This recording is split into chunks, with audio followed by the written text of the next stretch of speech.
Chemical bonding.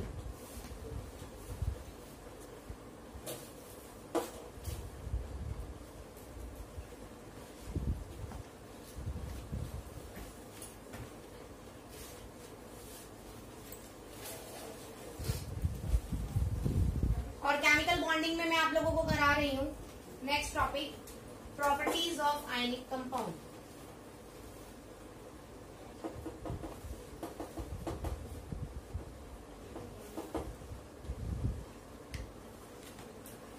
Ma'am आपकी video clear है?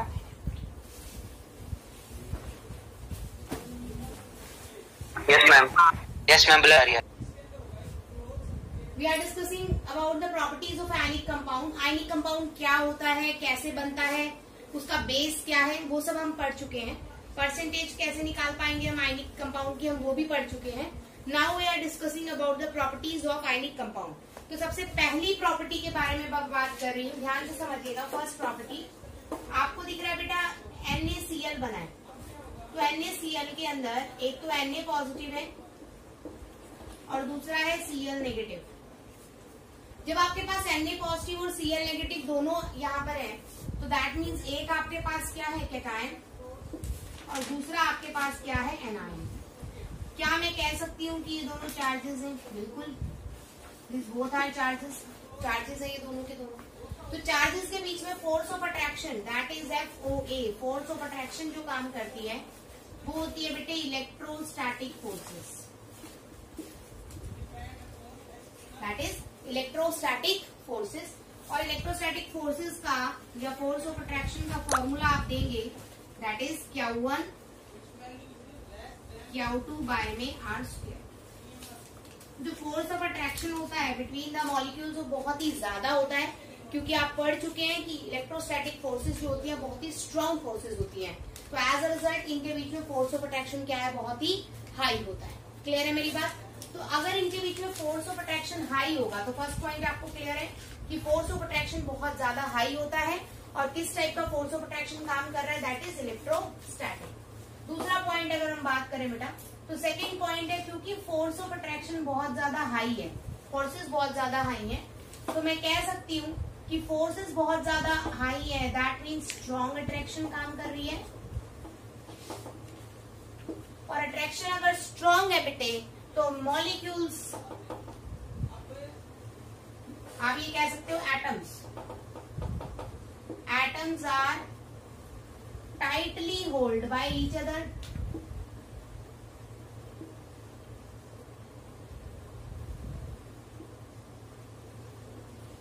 एक दूसरे को बहुत स्ट्रांगली होल्ड कर रखा है एटम्स ने। और अगर एक दूसरे को बहुत स्ट्रांगली होल्ड कर रखा है तो सिंपल सी बात आप ये कहेंगे कि मेल्टिंग पॉइंट और बॉइलिंग पॉइंट आपके आयनिक सॉलिड्स का क्या होता है, हाई होता है। तो अब तक हमने सिर्फ दो पॉइंट्स के बारे में पढ़ा, that is very high force of attraction. और फोर्स ऑफ अट्रैक्शन इतना ज्यादा हाई होता है कि इनका मेल्टिंग और बॉइलिंग पॉइंट दोनों ही क्या हो जाते हैं, बहुत ही हाई हो जाते हैं। Next we are talking about third, that is non-directional in property या non-directional in nature।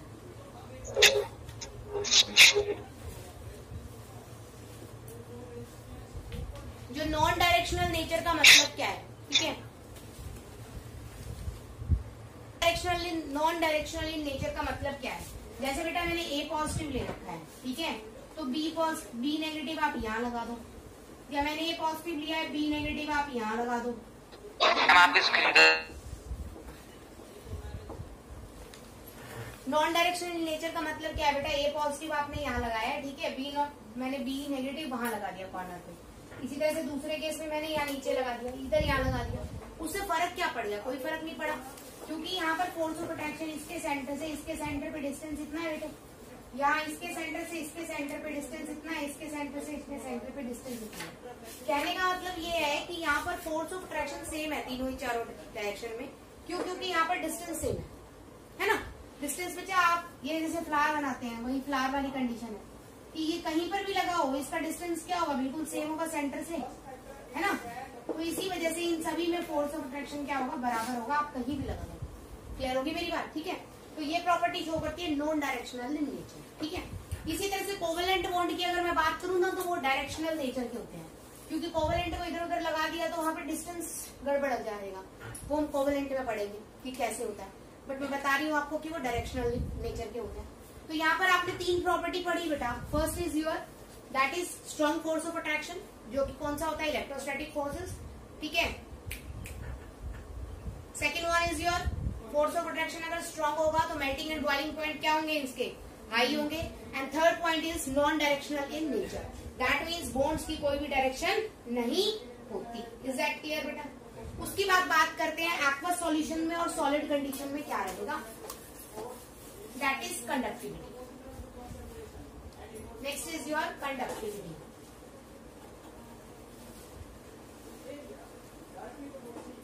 If I am talking about the fourth point conductivity, तो कंडक्टिविटी बेटा सॉलिड स्टेट और आयनिक या मोल्टन, मतलब 2 तरह से आपके आयनिक मिलते हैं। आयनिक कंपाउंड्स आपके क्या होते हैं, 2 तरह के होते हैं।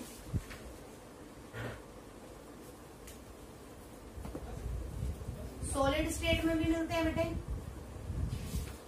ठीक है, मोल्टन स्टेट में भी मिलते हैं, और आपके कौन से आप कह सकते हो एक्वस फॉर्म में भी मिलते हैं, ठीक है। तो सिंपल सी बात है बेटा, सॉलिड स्टेट में जो आयंस होते हैं वो एक दूसरे से स्ट्रांगली पैक्ड है, मतलब एक दूसरे के बहुत ही ज्यादा पास पास है, और सॉलिड में उनको मूवमेंट की कंडीशन नहीं मिलती। तो सॉलिड स्टेट के अंदर आप कह सकते हो no movement of ions, ions move नहीं करते। जबकि मोल्टन स्टेट और एक्वस सॉल्यूशन, दैट इज दोनों ही केसेस के अंदर ions can move easily.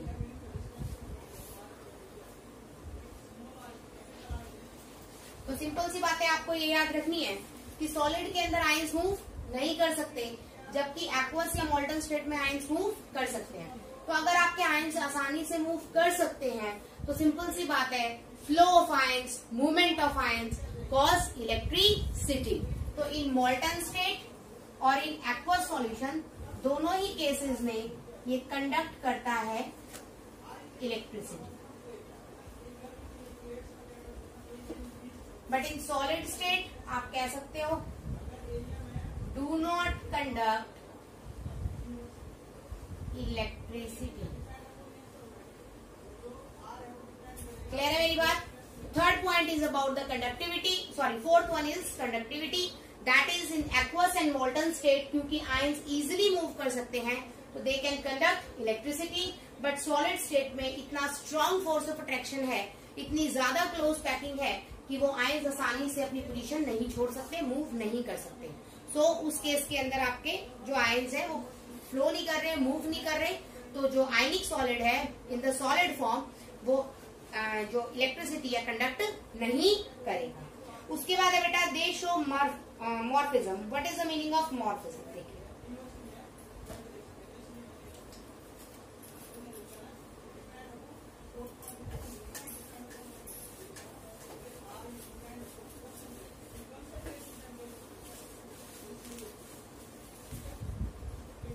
next point is ionic compounds show isomorphism. What is isomorphism?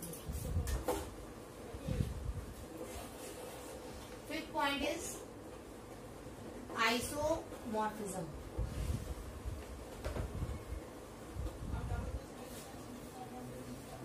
Isomorphism की बात मैं करूं तो आइसोमॉर्फिज्म का मतलब होता है बेटा same crystalline structure.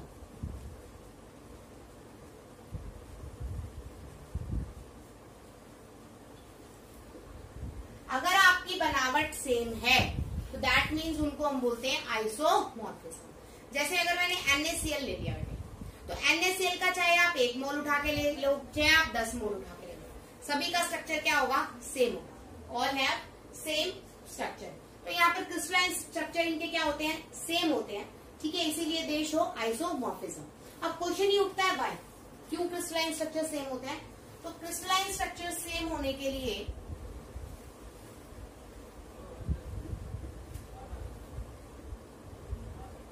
Crystalline structure के लिए 2 कंडीशन होती है बेटे। सबसे पहले कैटायनिक कॉन्फ़िगरेशन,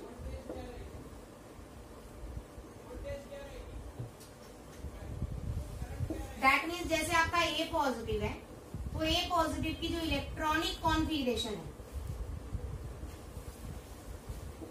वो सेम रहेगी।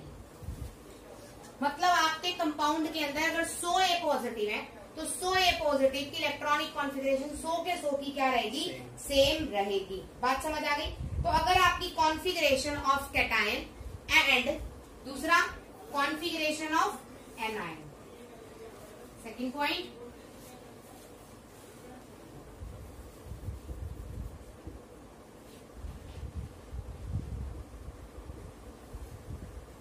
अगर इलेक्ट्रॉनिक कॉन्फ़िगरेशन आपके कैटायन की एज वेल एज आपके एनायन की दोनों की अगर सेम है बेटे जी, पूरे के पूरे, मैं कह रही हूँ एक मॉलिक्यूल है उसके अंदर 100 कैटायन है और 100 एनायन है, तो 100 के 100 मॉलिक्यूल की इलेक्ट्रॉनिक कॉन्फ़िगरेशन क्या होनी चाहिए, सेम, चाहे वो आपके कैटायन एटम्स ले लो या फिर anion atoms.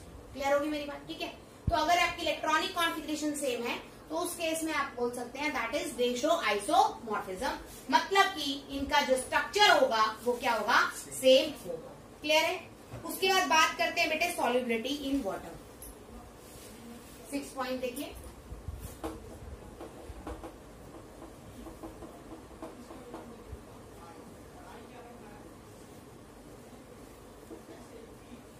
Solubility in water. बेटा सिंपल सी बात है, अगर मैं वाटर को थोड़ा सा देखूं तो कुछ इस तरह का स्ट्रक्चर होता है मेरा, H और ये O, H2O इकट्ठा हो गया बेटा। ऑक्सीजन इलेक्ट्रोनेगेटिव है, डेल्टा नेगेटिव आ जाएगा, इस पे आ जाएगा बेटा डेल्टा पॉजिटिव। ध्यान से समझिएगा, ठीक है। अब बेटे इसको बोलते हैं हम डाइपोल। डाई का मतलब होता है दो, पोल का मतलब होता है पोल्स। पोल्स का मतलब होता है चार्जेस, आप ये भी कह सकते हैं अगर सिंपल लैंग्वेज में आपको समझना है। आपको दिख रहा है इस मॉलिक्यूल पे दो चार्जेस है, एक पॉजिटिव भी है और दूसरा नेगेटिव भी है। अगर पॉजिटिव और नेगेटिव दोनों ही चार्जेस यहाँ प्रेजेंट है तो ऐसे स्ट्रक्चर्स को हम बोलते हैं डाइपोल्स। क्या बोलते हैं, डाइपोल्स, ठीक है। तो सॉल्युबिलिटी इन वाटर की बात आप करें तो किसी भी चीज की है, सॉल्युबिलिटी में एक फैक्टर आपको ध्यान रखना है बेटे, like dissolves like.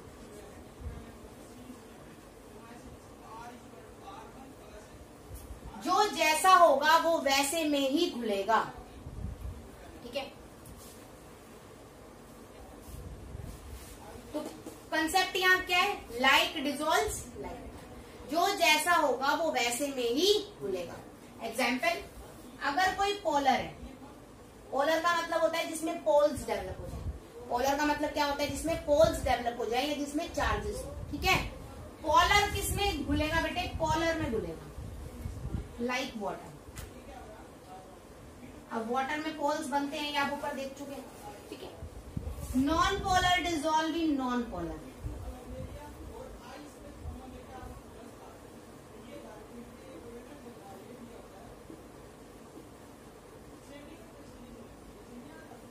Non polar आपका नॉन पोलर में डिसॉल्व होगा। एग्जाम्पल, जैसे कि मैंने कोई भी नॉन पोलर कंपाउंड ले लिया तो डिसॉल्व किस में होगा बेटे, एग्जाम्पल है नॉन पोलर के बेंजीन, C6H6, CCl4H6। सिंपल सी बात है, अगर किसी पे चार्ज है तो वो ऐसे सॉल्यूशन में डिसॉल्व होगा जिसपे चार्ज होगा।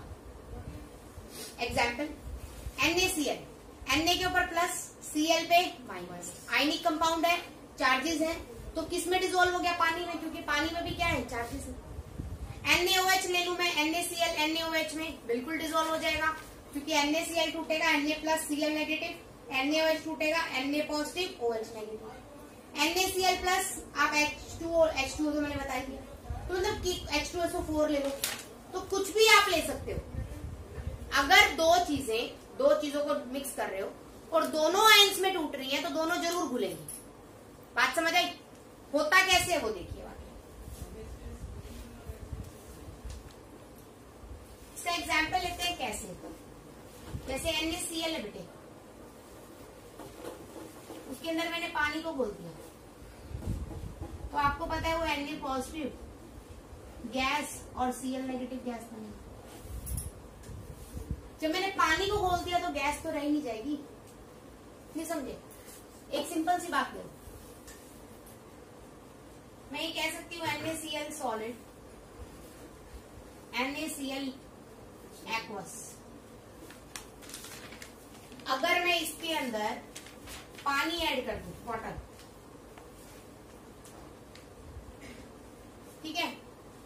सिंपल सॉलिड क्या बन जाएगा, एक्वस बन जाएगा। यही पढ़ा है ना 9th-10th में भी। किसी भी चीज को नमक है, नमक को पानी में घोल दिया तो एक्वस सॉल्यूशन ऑफ नमक बन गया, सिंपल। एक्वस का मतलब क्या होता है, पानी में घुला हुआ। एक्वस मेटल में आता है।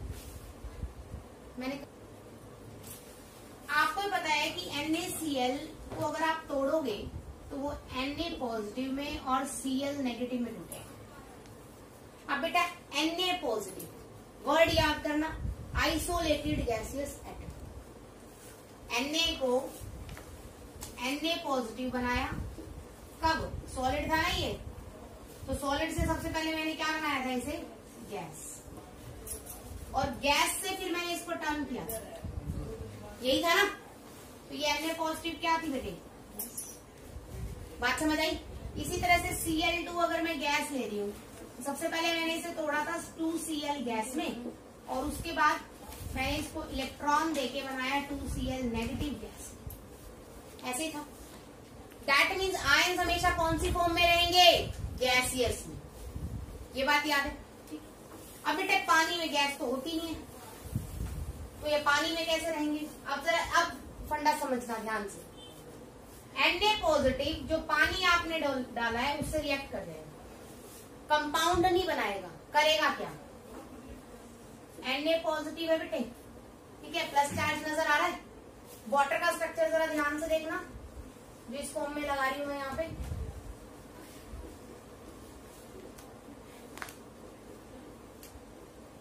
क्या कॉमन नजर आ रहा है, ऑक्सीजन आपको Na की तरफ नजर आ रही है ना बेटे, क्यों, ऑक्सीजन पे चार्ज कौन सा है, नेगेटिव, तो नेगेटिव चार्ज आपको किस पे नजर आ रहा है बेटे, Na के पास। तो एक्चुअलिटी में क्या करता है, Na पॉजिटिव जो गैसियस है वो वाटर को लेता है और अपने चारों तरफ वाटर को कवर कर लेता है, बात समझ आई। क्यों कवर किया, क्योंकि Na पे चार्ज है पॉजिटिव और वाटर पे तो नेगेटिव भी था, तो नेगेटिव को अट्रैक्ट कर लिया उसने। वैसे तो पॉजिटिव भी था वाटर पे, बट उसको पॉजिटिव चाहिए, वो किसके अकॉर्डिंग अट्रैक्ट करेगा, नेगेटिव के अकॉर्डिंग। इस स्ट्रक्चर को बोलते हैं हम हाइड्रेटेड आयन, इसको हम क्या बोलते हैं, हाइड्रेटेड आयन, और इसी को बोला जाता है एक्वस। बात समझ आई बेटे। तो वाटर से मिलते ही अब ये Na पॉजिटिव एक्वस हो जाएगा। इसी तरह से Cl नेगेटिव, अभी क्या है बेटे, गैस, वाटर से मिलते ही ये Cl नेगेटिव एक्वस हो जाएगा। मेरी बात समझ आई, ठीक है। अब जरा ध्यान से देखिएगा, इसमें जरा ध्यान से थोड़ा फोकस कीजिएगा। जो इम्पोर्टेंट है बेटे, Na पॉजिटिव वाटर को अपनी तरफ अट्रैक्ट कर रहा है ना भाई, कर रहा है। अब Na पॉजिटिव कोई एक चीज ले रहा है तो सब कुछ होल्ड कैसे करेगा, उसको कुछ ना कुछ बाहर निकालना पड़ेगा। हर एटम अपने आप में न्यूट्रल होता है, अगर वो एटम दूसरी चीज को पकड़ेगा तो किसी चीज को वो छोड़ेगा जरूर। तो यहाँ पर Na पॉजिटिव किसको पकड़ रहा है बेटे, वाटर को, तो जो छोड़ने वाला अमाउंट होगा वो क्या होगी बेटे, एनर्जी। जो छूटेगी वो क्या होगी, एनर्जी, और इसी एनर्जी को हम बोलते हैं हाइड्रेशन एनर्जी। बात समझ आई, क्लियर हुई। हाइड्रेशन एनर्जी क्या है, कोई भी मॉलिक्यूल वाटर को जब अपनी तरफ अट्रैक्ट करता है, वाटर मॉलिक्यूल्स को हाइड्रेट होने के लिए या एक्वस बनाने के लिए, तो वो एनर्जी लिबरेट करता है, और उसी एनर्जी को हम बोलते हैं हाइड्रेशन एनर्जी। क्लियर है। इसी तरह से Cl नेगेटिव के साथ होता है बेटे, Cl नेगेटिव है। अब देखो ये अलग तरीके से लेगा वाटर को, क्योंकि Cl में क्या है, नेगेटिव, तो इसको वाटर का कौन सा पार्ट चाहिए, पॉजिटिव, तो ऑक्सीजन इधर और H इधर।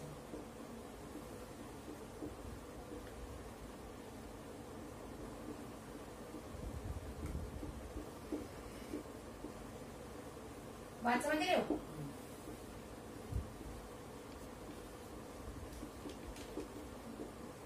कोई डाउट, और ये भी क्या बन गया, हाइड्रेटेड आयन या फिर एक्वस। क्लियर होगी मेरी। तो कोई भी आयनिक सॉलिड वाटर में डिसॉल्व कैसे कर जाता है, आयनिक सॉलिड क्या करता है बेटे, वाटर को अपनी तरफ अट्रैक्ट करके चारों तरफ अपने आप को वाटर से सराउंड कर लेता है। As a result energy liberate करता है। जितनी ज्यादा एनर्जी लिबरेट होएगी उस एनर्जी को हम क्या बोलेंगे, पहले हाइड्रेशन एनर्जी।